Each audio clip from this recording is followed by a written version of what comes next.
everyone receive is a reflection of which music sounds are considered haram in Islam. Rumi was once asked, to which he replied, the sounds of spoons playing in the pots of the rich, which are heard by the poor and the hungry. These sounds in this statement alone should ring true, for if all of the rich and the wealthy got together, there would be no hunger or poor. There would be no homelessness. This is why the new breed of wealthy and abundant will change the world. For you see, they don't see money as greed or materialization, but they see it as a means to unification. The current wealthy are hiding. They are cowering amongst themselves. They are falling apart. Their chaoticness is crumbling. Their desire for greed and power and manipulation of the masses through gene editing, through disease, through war, is ceasing to end as they fly to their islands in private jets or underground bunkers, or leave this planet in times of need.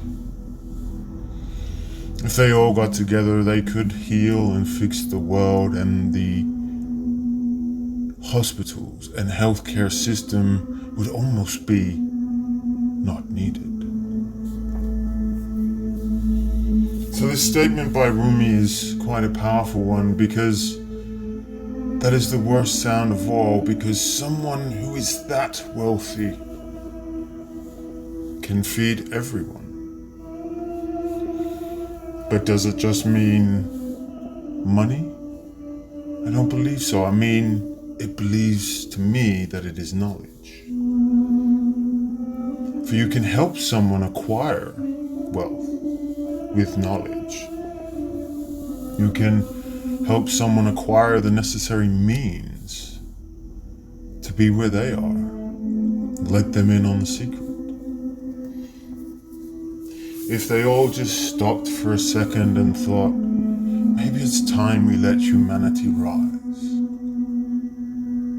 Maybe it's time we changed our ways and saw the light for a positive outcome and helped Mother Gaia raise the vibration of the earth. There is so much food and wealth to go around that statements like this ring true and homely.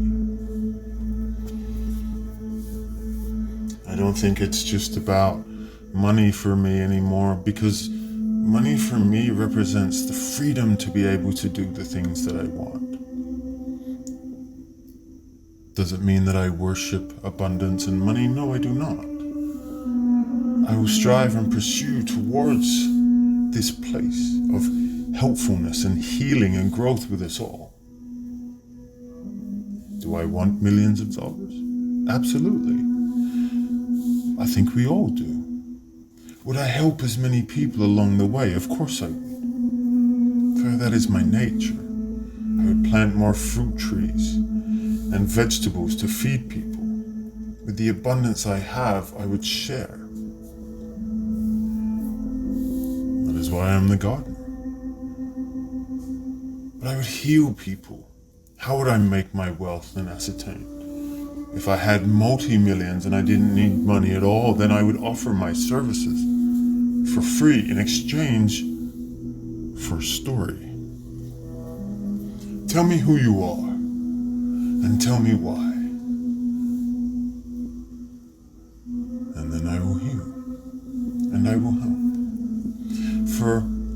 know who you are before I understand why it is you need what you need. I would not deny or refuse, but there will be those who try to misrepresent the idea of helpfulness. So the sounds of spoons in pots,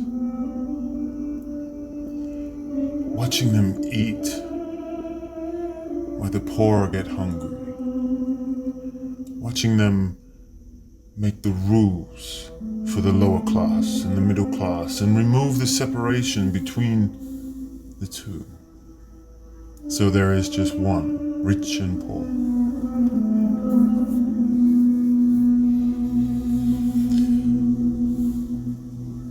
I think the music, when we sit down and if we all have the same mindset, we can achieve it. You see, I was offered a potential job today back in society. Not a long-term, short-term, but meant working back in the system. And I know deep within my heart that is not how I will go. So I graciously declined. I appreciate the offer and the attempts made. But when you know, you know. People don't understand why it is you do what you do. But you know. So you continue on your journey because you have that faith. I sent blessed healing to my grandma today as I helped her in her home do heavy lifting and hard work.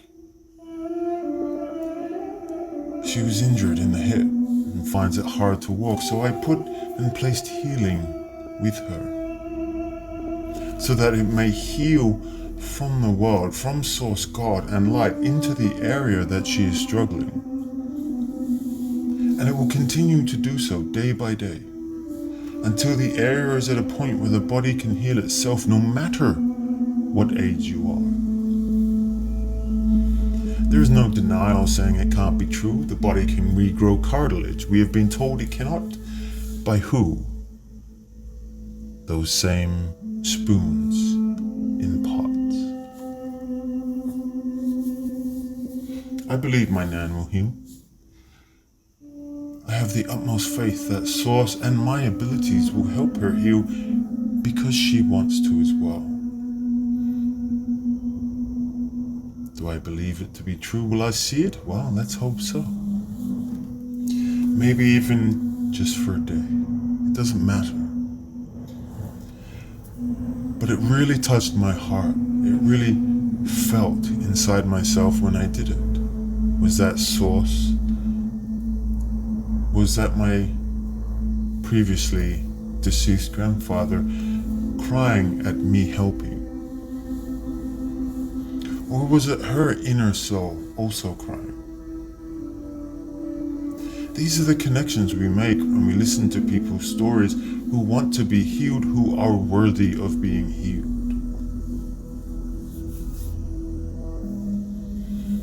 And I don't do so for money or greed or power. I do so because I care. I want to see people grow. There's so much I am trying to change within myself, whether it's the food I eat or the liquid I drink. I am no means perfect, but I do more for this world than those spoons in pots, those suits and ties who parade around trying to tell you what to do, how to live your life, yet contradiction walks amongst their own words.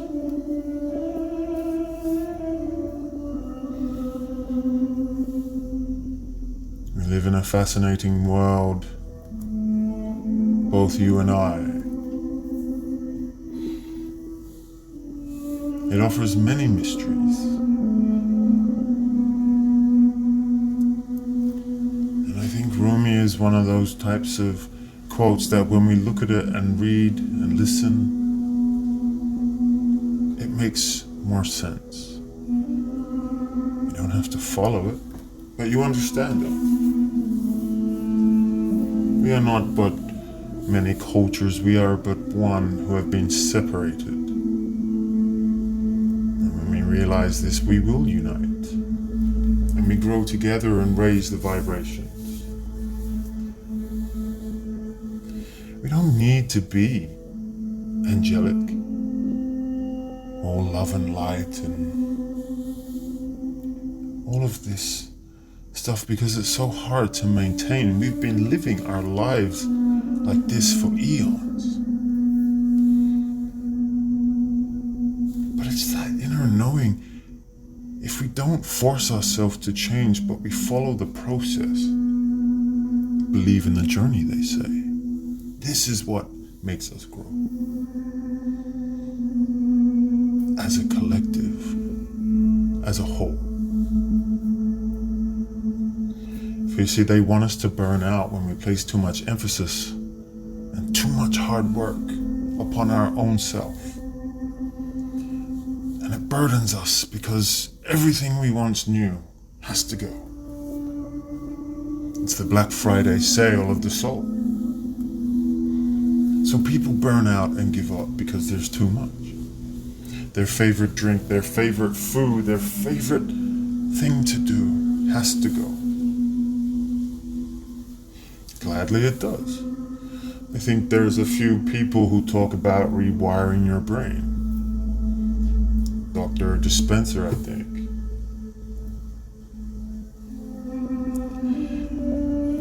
And then there are some that talk about quantum realms. And we can get bored and tired because it's the same thing being told and told and told. How do you apply it into your daily life? That is the important thing. So you see, in learning and understanding, we can also be lost in the process and overwhelmed. And we're right back where we started again, and they try to pull you back in. There are so many tests and challenges upon ourselves that, are we true to who we are? I saw this thing as a job opportunity to say, am I strong enough to stand up and follow the belief that I have in my own journey?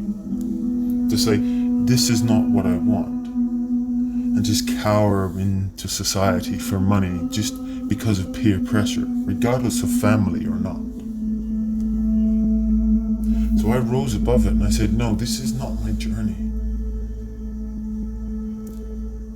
Despite what one sees, I have to follow my heart. I have a job to do, a mission to accomplish, as we all do.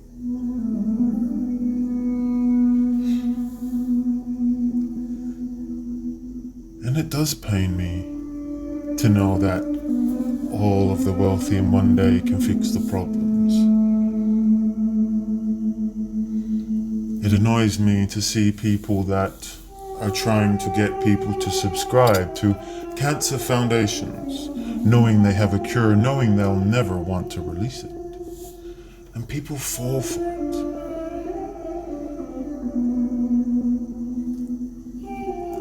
When you see that in society, I'm more than likely one to try to oppose it. Change their perspective, but is it our job to do that? No, it is not.